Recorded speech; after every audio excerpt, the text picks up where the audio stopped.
Okay, so the next one I want to show you guys, we're heating this up again here. This was the little mandrel we used to mount this A penny to do some machining on. Well, I got this other stuff here. Some a viewer suggested this is called ferrule tight, and this is used in archery to secure the points of broadheads to the arrow shafts. So it's a special heat activated glue. Now I can tell you right away that this stuff is not as hard, so it's a little more flexible than the crystal bond that we were looking at. So this is a bonding, BOHNING ferrule tight glue. And I have no idea what temperature this starts to flow at. Well, it looks like it's doing something there. Yeah, it's melting that. So I'm at 2 something, 260, 275. Let's turn it up a little bit. Might need to be a little hotter there. So we're gonna do a similar test here with this. Yeah, okay, this is doing the deal there. Now it's certainly stringier than the other stuff. Get a little on there. That's probably enough. This stuff is considerably cheaper. This was $3 and something cents there for that. Okay, so let's see. What did I did the? Yeah, we'll do the same thing. Yeah, I gotta position it quickly before it gets hot. Right.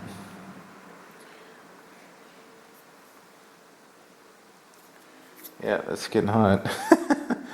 Okay, well, it looks like it's kind of embedded in there pretty well. Make sure I'm sitting down nice and flat. I'm just gonna go ahead and turn that off now. All right, so we'll do the same thing here. We'll just let it cool off, and then come back and we'll do a little machining on that and see how that works. Okay, so the other thing I want to do here is I have some denatured alcohol and some acetone, and I want to do kind of a I would call it a solubility test here. So I'm just gonna trim a little bit off here. I don't think that's going to be enough. It's pretty tough. This is a brand new. Get another little hunk off of there. There we go. That's what I want. Yeah, I'm just getting a little sliver of this ferrule light. Put a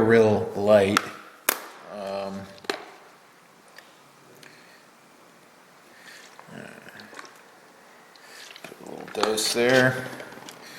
And this one here, we'll give it acetone there. And then I just want to see how they behave in the solvent.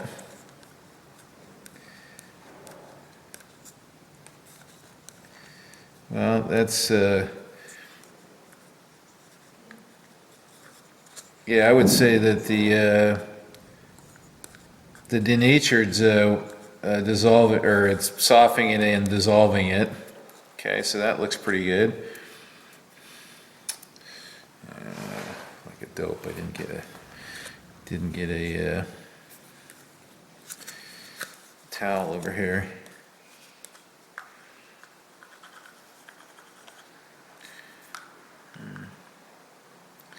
Interesting. That's huh. Yeah, you'd think the acetone would do it there, but it looks like it's having some effect on it. I keep picking it up on my finger.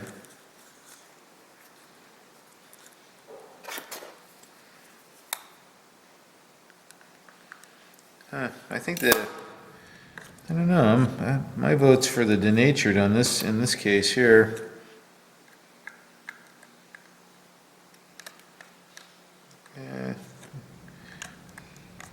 Yeah, I think that's what we're gonna try to, when we go to separate that piece, we'll try the denatured on it and see how that works out.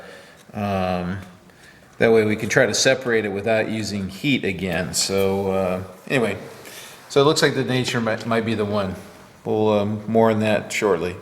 Okay, so we got this this ferrolite holding this penny here. So we're gonna do the same thing we did with the crystal bond and take a little bit off of that and see what happens.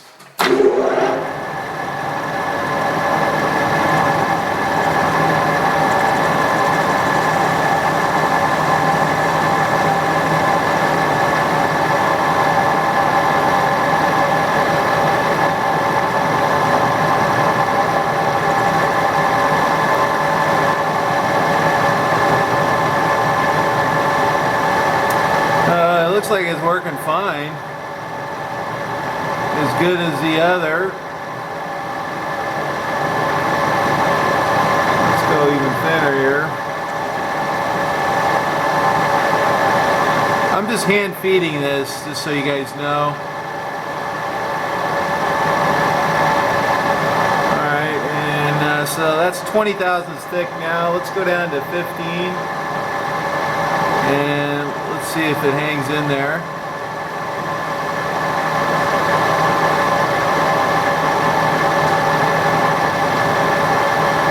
Alright, well, you know what?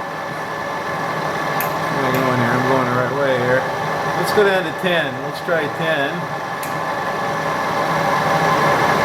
So you can see it's catching some of the ferrolite. Yeah, it looks fine, huh? So that's 10 thousandths off of the mounting plate there.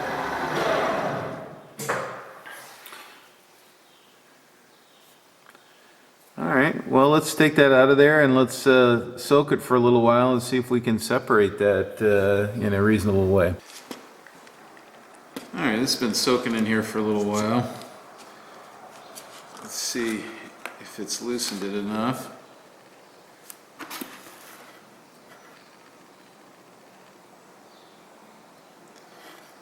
Looks like it's certainly loose. Loosened the glue. What I don't know is, did it get underneath it? The stuff around the edge here appears to be pretty soft.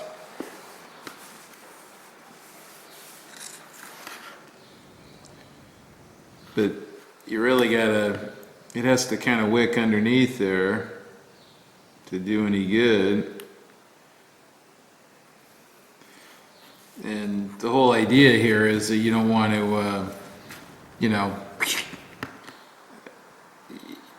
the part's so fragile that you don't want to do any prying or anything.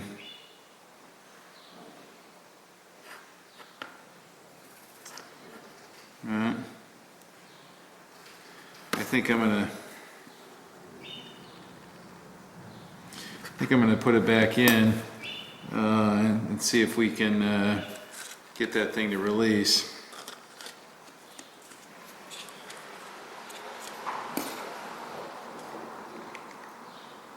Alright, well, I'm going to let it sit in there a little while longer and come back to it here in a bit. Alright, let's try this thing again here.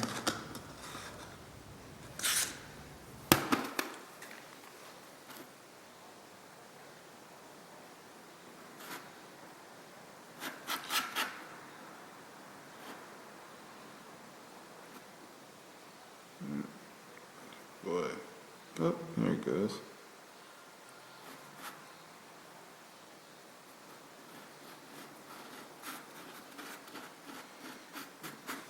All that smudge off of there.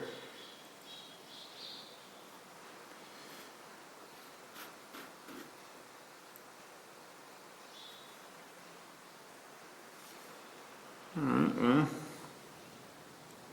takes a little while, but let's rinse that off. Now you can see there's an impression of Abe's head in there. Okay, well, it looks like that works pretty good too. I would say the other stuff releases a little easier, maybe. I suppose I could reheat this too to get it to release,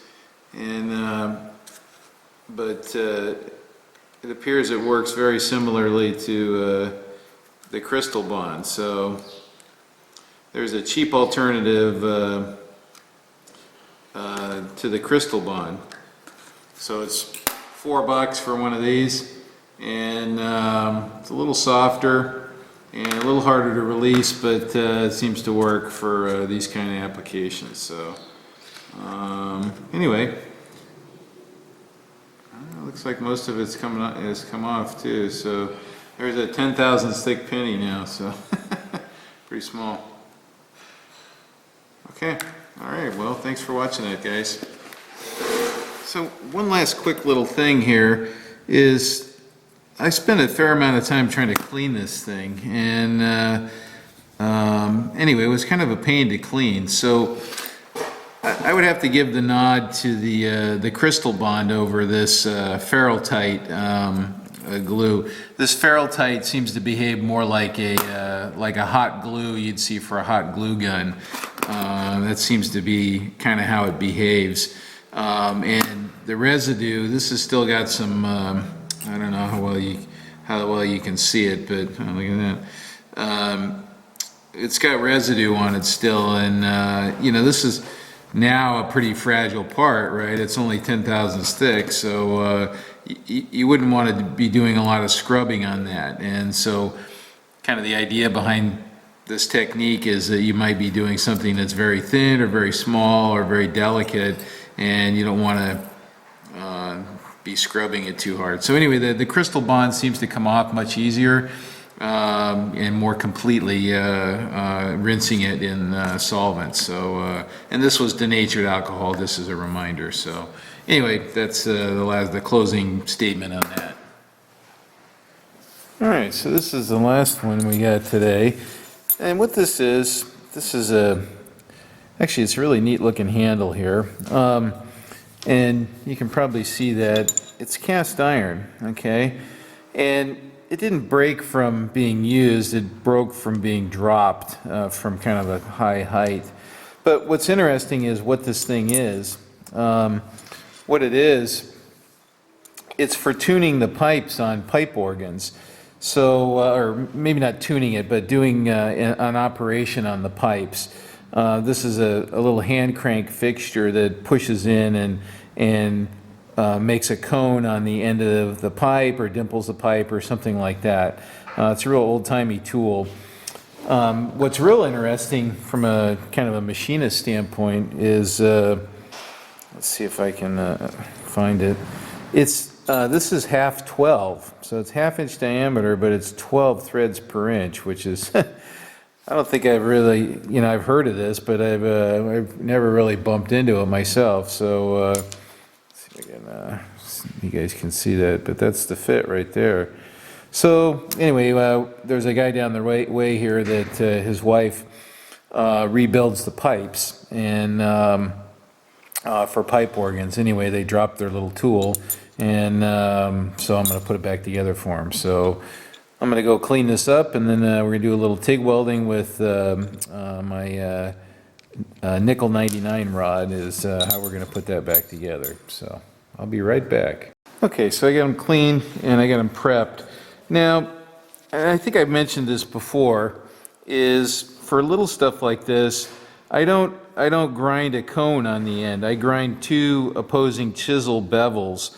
Like a V-groove joint is my preference for small articles like this. It allows you to get, you have some meat down at the bottom that can take some heat so that you can get a good hot penetrating weld there. If you grind it to two cones, you just have this microscopic tip that just gets blown away. So what I'll do here, and I've left enough of the brake to register the brake, so I can get an accurate lineup. Then I'll weld one side, I'll come back and I'll gouge out the back down to my weld metal, and then I'll so I'll back gouge it and then weld it from the backside also. So this is a little bit of a fixturing problem here, so we're gonna use this little vise here and something like that. I had it a minute ago. So it'll be something like this, and it actually kind of drops together nicely, and then I'll use my little welding duck here to give me a little stability there, so I can get a good tack going. So let me get the welder set up, and we'll get a tack on that, and we'll weld that sucker up. All this is just so I can raise my hand up and get in a more comfortable position.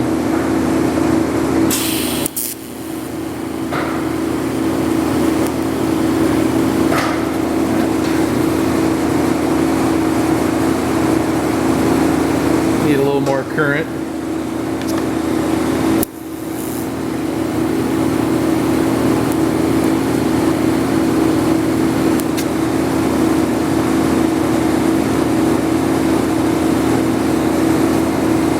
Okay. Alignment looks good. Happy with that still. Let's go ahead and get a little more.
Getting warm.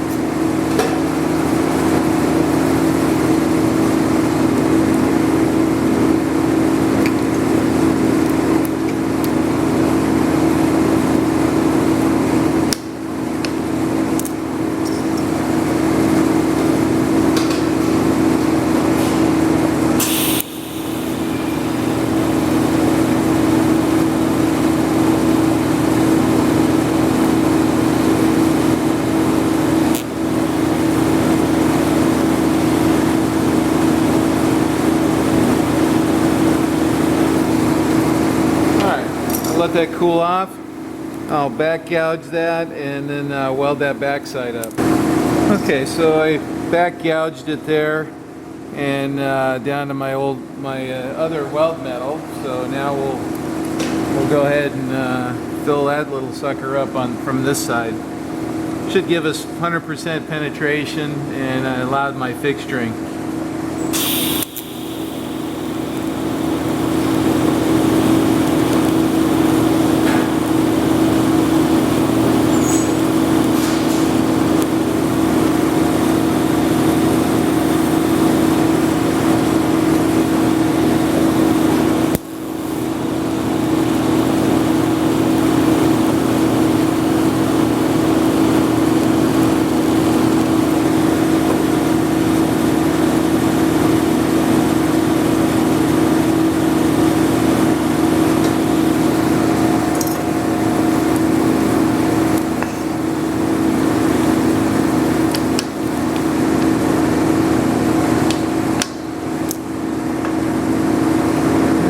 Fill there.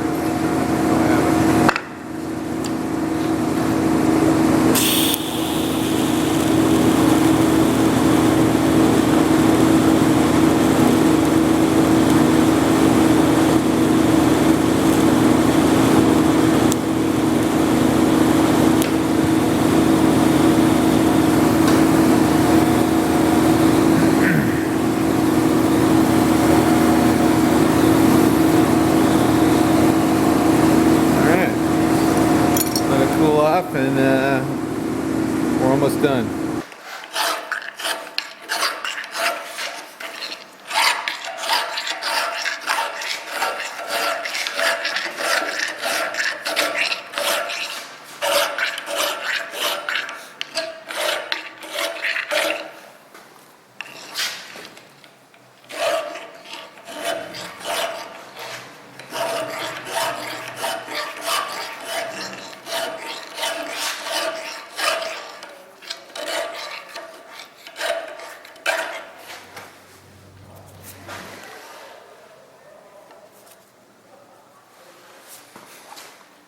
So what I'm trying to do is get a radius leading into the screw thread from the weld, and I set the height with the vice jaws. So yeah, I'm wearing away the vice jaws, but the idea is that it's a fence, a vertical fence here.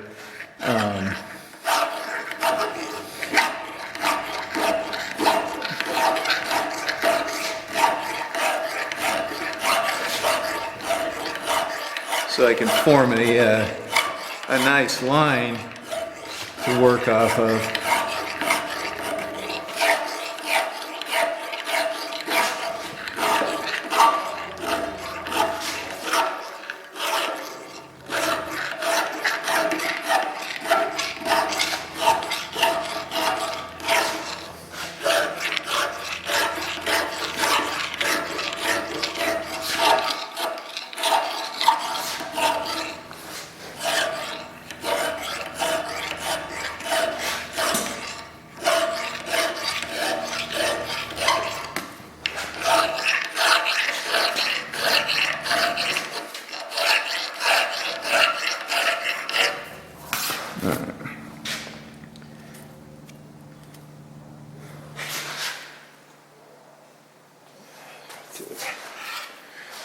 All right, well, this is going to take a little while. I don't think you want to watch all of it.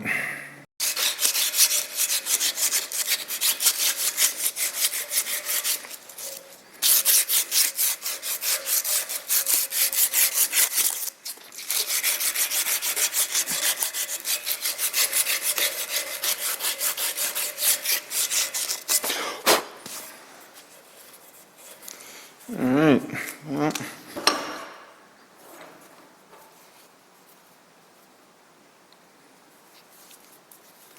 Okay, I think we're done.